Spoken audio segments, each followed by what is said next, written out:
Hi, everyone. Welcome to another podcast with Headhunters Northwest. And today we have Jordan Young. This is a really interesting time. We're actually going to be posting this podcast as quickly as possible because I think when you hear what Jordan has to say, you're going to really learn a lot about what the world of export and import's about and what the struggles are. So welcome, Jordan. And why don't you let everyone know a little bit about you and your company? Well, thank you so much for having me. Really appreciate it. It's great to be here at SHOT Show with you all. And my name is Jordan Young. I'm the CEO of Global Defense. We're an importer, exporter, wholesale distributor of firearms, ammunition, and related accessories. Yep. And it's you and I think I accosted your booth and introduced myself some years ago. Yes. And then I think I saw Laura a couple years ago and said, Laura, you've got to go meet this guy named Jordan. Yeah. No, you've been great. And George, he's famous. George Washington. Famous. Yeah. Yeah.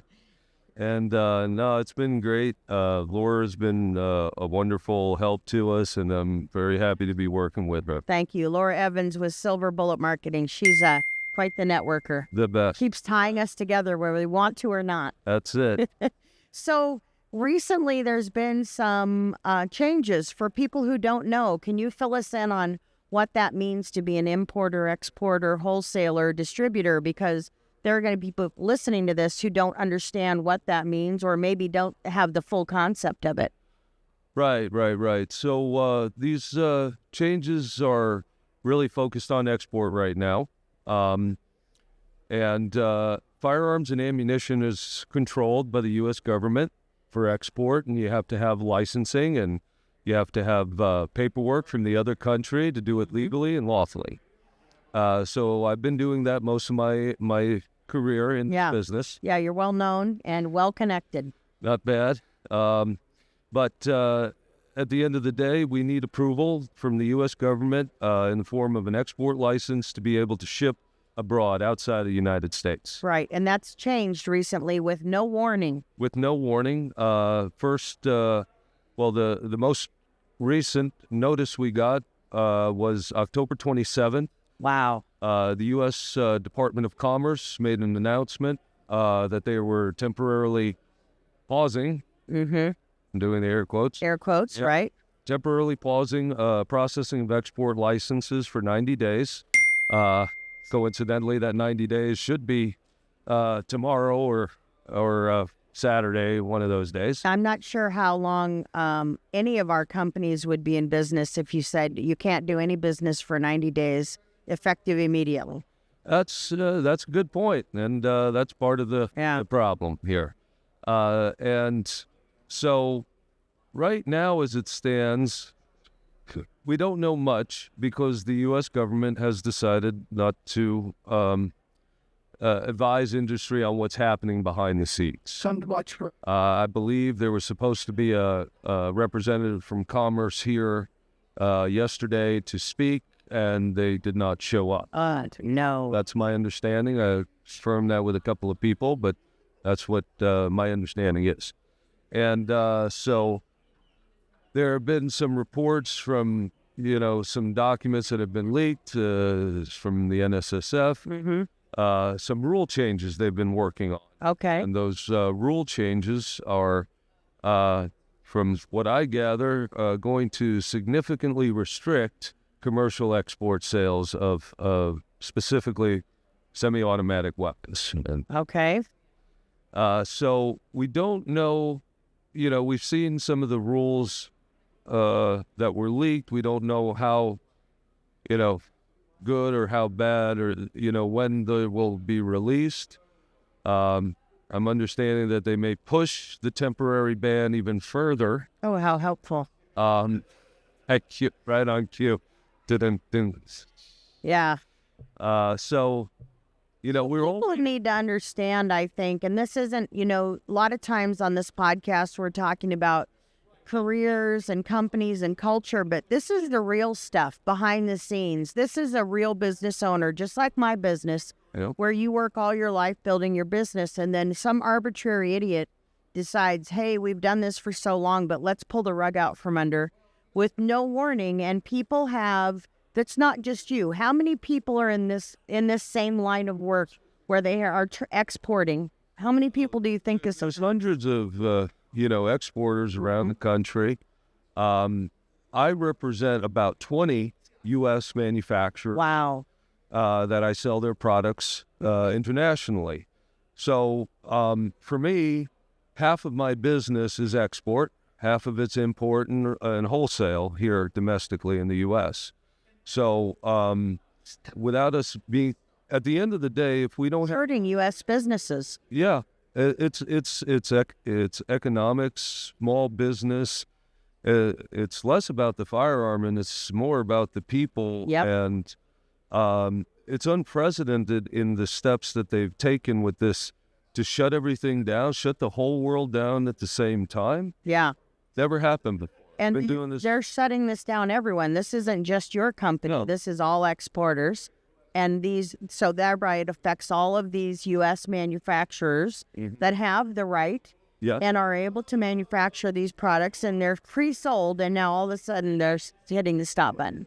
Yeah. Now, we've been operating under our current approvals.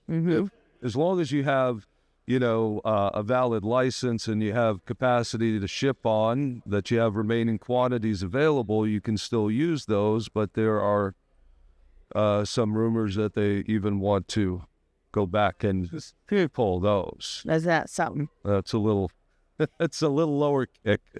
So when you're in your business, you're here at the SHOT Show, and I know I see you at other trade shows. So you're here and you're meeting with people that you're buying from and selling to, because this is a global show. Yes, it is. And I'll bet your customers are not very happy. They will soon not be able to get their products.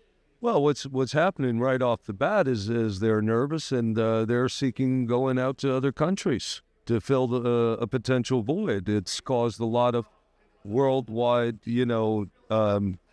hesitation. Yeah. Do we want to buy? Do we want to place an order? Yeah. And here we are, spending a good bit of money in there to 100 countries, I think, are attending.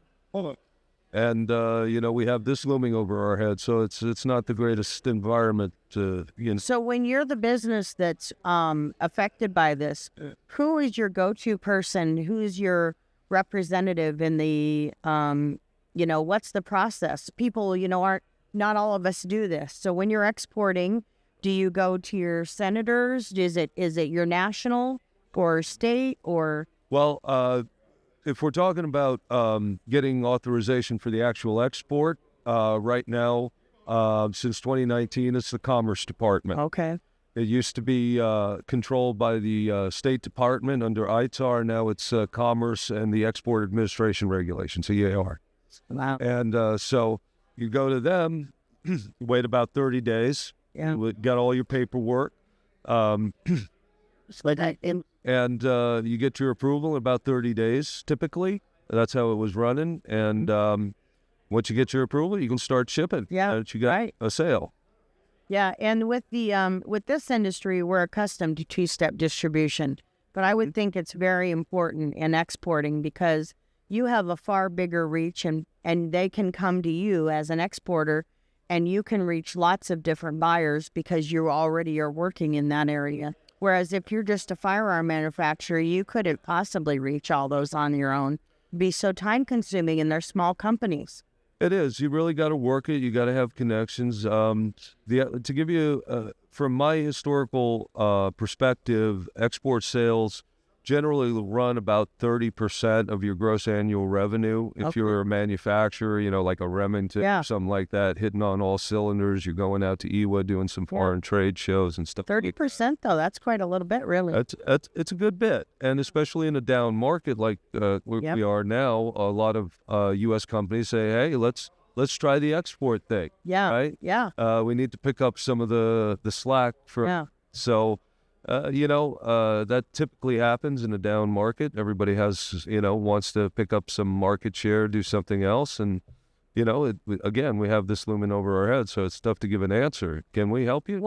I would like to. What I remember, it was a little while, the 90 days, when you first got the announcement, you made a post on social media, I remember. And not all of us are experienced with that, but we all are a group and an industry that supports each other. Yes. Is there anything that we could do as citizens to say, hey, we don't want this happening in our United States. We want people to be able to do business and export.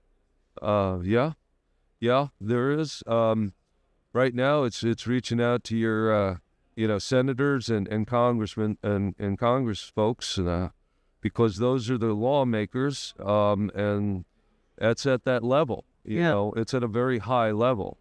People should know. If you're listening to this, it is not a very common topic, but something that was really important to me when I saw my friend Jordan's post, and now we got a chance to talk about this, and I've learned a bunch, and I know I'll be reaching out to my representatives, and I would encourage anyone else in your state, in your part of the country, reach out and let them know that, you don't want to put good Americans out of business, and it affects these manufacturers. Yeah. And you got to keep fighting and keep fighting the good fight.